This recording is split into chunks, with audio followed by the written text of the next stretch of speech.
Цивил медија.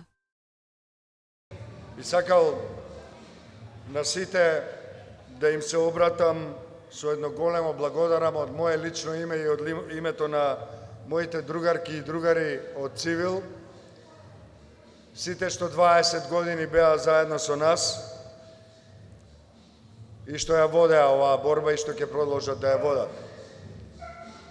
Тоа што е многу важно да им кажам на сите, еве, на едно место, на овој talking point или на оваа говорница, како дел од овој фестивал на слободата, кога доаѓаат да ми честитаат мене и на моите другарки и другари за тоа што сме го постигнале, нашиот одговор е еден и единствен. Ние ви благодариме вам, за тоа што ние како организација не седевме во канцеларија, не правевме истражувања, не изнесувавме бројки, проценти, не правевме проекти кои се задржуваат во академски затворени кругови. Тоа беа проекти на улиците, на градовите и селата по патиштата на Република Северна Македонија.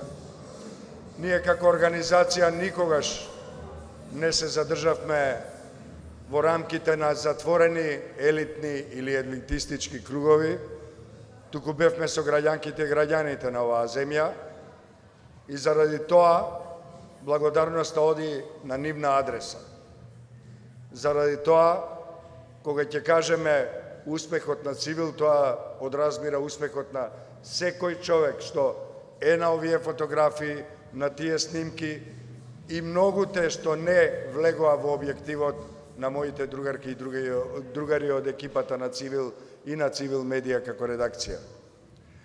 Тоа што би сакал на Меѓународниот ден на човековите права да кажам е дека ние, Цивил, им се придружуваме на сите активистки и активисти во одбележувањето на борбата за човекови права и слободи како во Република Северна Македонија, така и насекаде во светот, бидејќи сите сме засегнати. Нашата земја се уште се соочува со тешките последици од авторитарниот режим, кога структурното насилство, изборните кражби, омразата, поделбите беа наше секојдневие. Затоа сега е важно, исклучително важно, за сите нас и во нашата земја и насекаде во светот е да знаеме дека вклучувањето на секој поединец, буквално на секој поединец во борбата за човекови права и слободи е исклучително важно и пресудно. Ние се бориме за човековите права на индивидуите, на секој поединец, на сите групи, на сите заедници подеднакво. Ние не ги двоиме човековите права, тие сите заедно се поврзани и не можат да се одделат. Не можете едно право да му дадете на некого повеќе, а друго право да му гоускратите. Човековите права се неделиви. Тие не може да се почитуваат помалку или повеќе. Или како што кажа другарката Симона, секој што се родил како човек, едноставно му припаѓаат сите човекови права и слободи.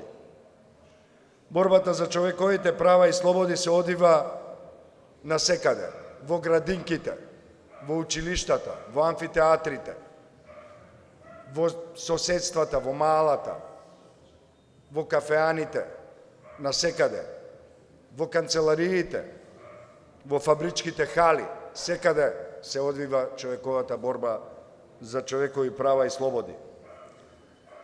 Затоа е важно да кажеме дека едукацијата и искрениот разговор се првите чекори. Ние мораме да се бориме против дискриминацијата, мораме секојдневно да се залагаме да ги надминеме поделбите меѓу луѓето, заради тоа што човековите права и слободи се кршат прво овде, а потоа на институционални нивоа. Не можеме да очекуваме од полицијата и од обвинителството да ги бранат човековите права и слободи. кога ќе дојде тоа на нивните бироа, тогаш тоа значи дека сите ние сме промашиле, не сме успеале, сме пропаднале и секогаш е доцна кога ќе дојде до тие ресори. Ние мораме да сватиме дека борбата почнува и завршува кај нас, кај секој од нас. Заради тоа солидарноста е исто така исклучително важна. Без солидарност нема борба за човекови права и слободи. За крај би сакал да кажам дека најголемиот непријател на човековите права и слободи не се експлоататорите, не се насилниците. Најголемиот непријател на човековите права и слободи е молкот. Тоа го видовме за време на режимот, не смееме да дозволиме повторно да се случи. Молкот е соучесништво со оние што ги кршат човековите права и слободи. Затоа никогаш не смееме да молчиме.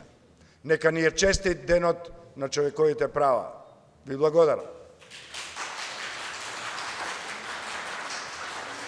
Civil Media